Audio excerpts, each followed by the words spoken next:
Bismillahirrahmanirrahim. Assalamualaikum warahmatullahi wabarakatuh.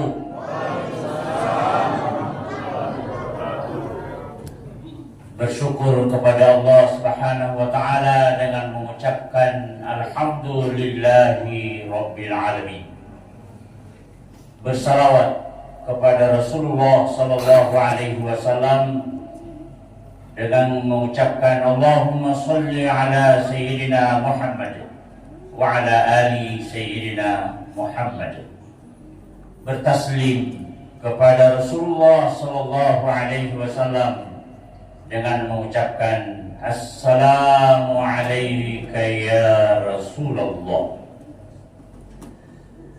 Bapak Ibu hamba Allah, jamaah tarawih yang dimuliakan, seperti yang disampaikan anak kita tadi selaku MC bahwa materi ceramah malam ini, malam ke-16 Ramadan, keutamaan mempelajari Al-Quran.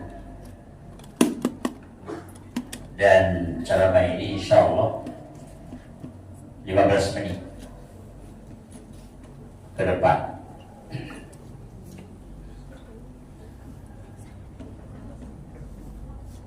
Salah satu hadis sahih yang terkait dengan keutamaan membaca Al-Quran, khairukum, sebaik-baik orang di antara kalian,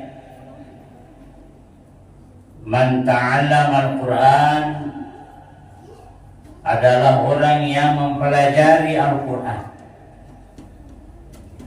wa 'allamahu, dan mengajarkannya kepada orang lain. Ini hadis sahih. Pertanyaannya, seperti apa mempelajari Al-Quran itu? Syekh Utsaimin rahimahullah mengatakan, pertama-tama yang dilakukan bagaimana membaca Al-Quran itu dengan baik sesuai dengan standarisasi ilmu tajwid. Yang dibaca sok, jangan dibaca sah. Yang seharusnya dibaca syah, jangan dibaca sah. Yang seharusnya dibaca sah, jangan dibaca sah. Ada orang tidak bisa membedakan huruf desis dalam Al-Quran. Dibaca sah-sah semua. Bumbu masak kapan? Ya harus dibedakan.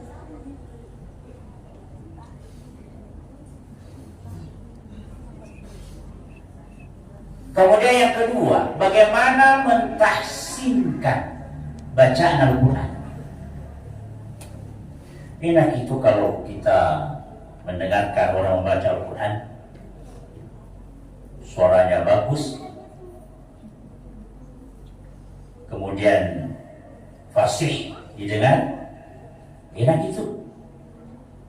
Misalnya begitu ya, A'udzu billahi minasy syaithanir rajim. Law anzalna hadzal Qur'ana 'ala jabalin la ra'aitahu khashi'an mutasaddian min khasyatillah, dan seterusnya. Enak gitu. Dan jangan dibaca cepat. Ada SOP-nya, standar operasional prosedur membaca Al-Quran. Apa itu Ustaz? Warattilil Qur'ana tartila. Bacalah Al-Quran itu dengan pelan-pelan.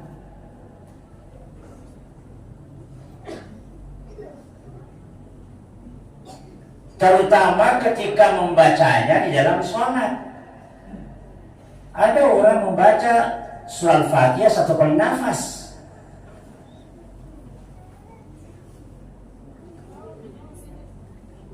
Padahal dalam tafsir Al-Qurtubi, kalau Al-Fatihah dibaca per ayat, jadi patah-patah bacaannya. Bismillahirrahmanirrahim. Alhamdulillahi Rabbil Alamin. Berhenti. Lalu lanjut lagi. Maliki Yaumiddin.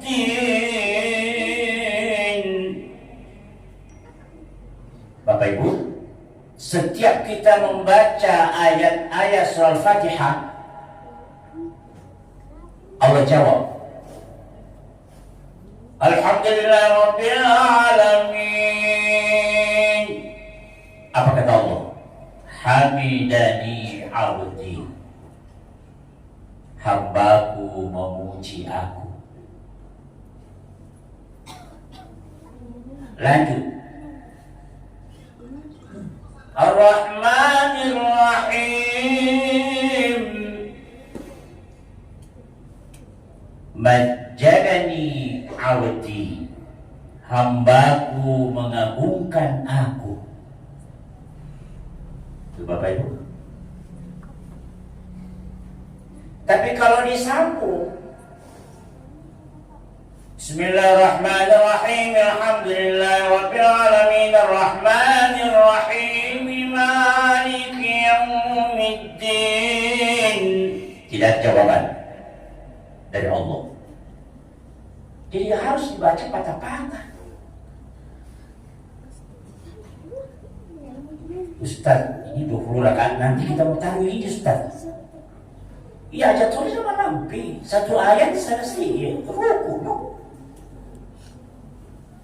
Jadi harus ada etika.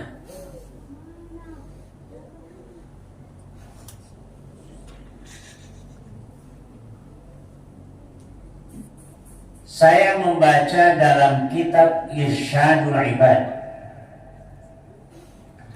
Semua Al-Quran yang pernah kita baca sejak umur balik, kita mempelajari bagaimana membacanya, bagaimana membaguskan bacaannya, dan berusaha mempelajari apa maknanya, apa kandungannya, kemudian yang puncak mengamalkannya.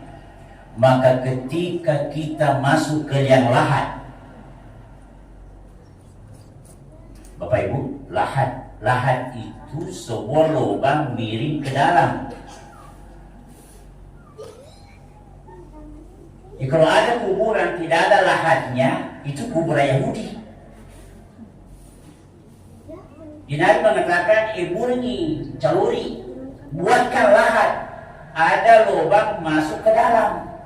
Itulah lahat.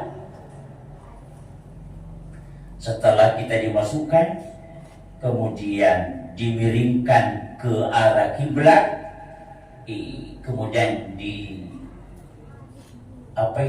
supaya tidak goyang-goyang, mayat itu dijanggal di belakangnya dengan tanah sendiri sambil membacakan Bismillah wa ala millati Rasulillah. Tutup dengan papan, baru ditimbun sampai selesai. Pulanglah seluruh pengantar, keluarganya, anaknya, cucunya, kalau dia kakek atau nenek, tetangganya, teman sekantornya. Datanglah malaikat muka nakir, ya fulan insarif anta. Fulan, pergi engkau. La, huwa sahabati. Ini orang sahabatku ini, waktu dia hidup di dunia selalu membaca aku tidak mau tinggalkan. Siapa itu? Al-Quran yang kita baca sejak umur balik, menemani kita, yang tidak satu pun keluarga kita mau menemani kita. Al-Quran. Jadi tugasnya mereka karena kita telah dilaksanakan, masih tetap menemani kita Al-Quran itu. Subhanallah. Ramadan datang, bacalah Al-Quran sebanyak-banyaknya. Kalau Ramadan datang belum juga kita termotivasi membaca Al-Quran, bulan yang mana lagi Allah turunkan kepadamu supaya engkau banyak membaca Al-Quran? Bapak, Ibu, terakhir 3 menit lagi.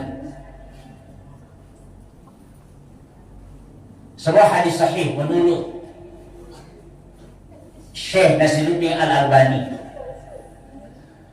dari Anas bin Malik. Anas bin Malik radhiyallahu anhu bercerita, qala Rasulullah SAW, inna lillahi ahlina minan nas. Sesungguhnya Allah mempunyai keluarga di kalangan manusia. Subhanallah. Di kalangan manusia berarti ini kita ini. Qila man ya Rasulullah. Ditanya Nabi Rasul sallallahu alaihi wasallam, man hum?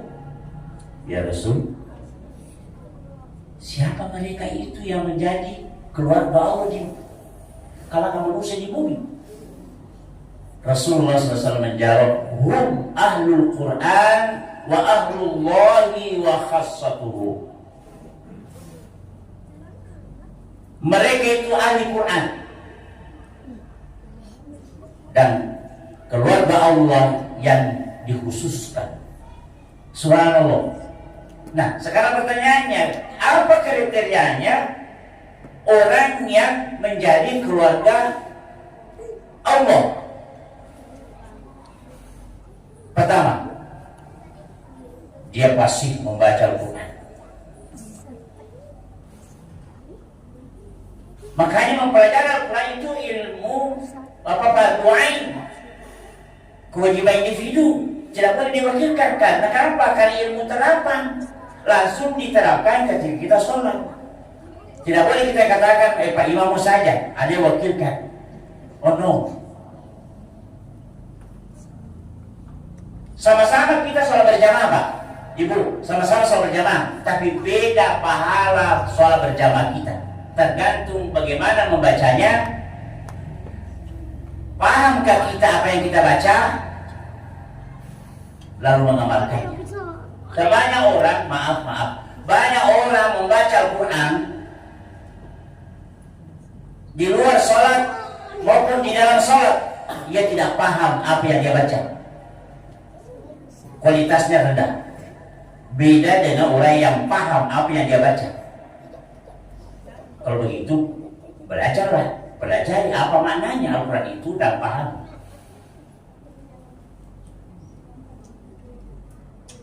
Yang kedua, yang ketiga setelah dipahami, jadi dipelajari bagaimana membacanya dengan baik, harus fasih. Kemudian langkah kedua, bagi apa maknanya, apa kandungannya. Yang ketiga, mengamalkan. Orang yang mengamalkan Al-Quran berangkat dari pemahaman tadi, maka perilakunya santun, enak didengar kalau ia bercakap-cakap, tidak kasar, tidak menyakitkan telinga bila mendengar ucapannya, santun. Kalau dia kaya, malabo, pemurah, dia tidak seki, pantas menjadi keluarga Allah di bumi. Jadi kesimpulan, berusahalah membaca Al-Quran dengan baik sesuai dengan standarisasi ilmu tajwid. Yang kedua, pahami apa maknanya. Yang ketiga, amalkan. Sudah bunyi alarmnya. 15 menit sudah selesai. Cukup Bapak Ibu. Ini saya sudah setting sendiri supaya tidak kelamaan. Kalau panjang umur, mudah-mudahan saya diundang lagi Ramadan depan, insya Allah. Amin. Ini promosinya. Saya mengucapkan terima kasih. Kan saya lihat tidak ada yang ngantuk. Mungkin karena mic ini bagus ya. Saya berterima kasih kalau mau diamalkan, karena saya juga dapat pahalanya. Bapak Ibu, semoga Allah pertemukan kita di suasana yang menggembirakan dan menyenangkan. Wallahu muwaffiq ila aqwamit thariq.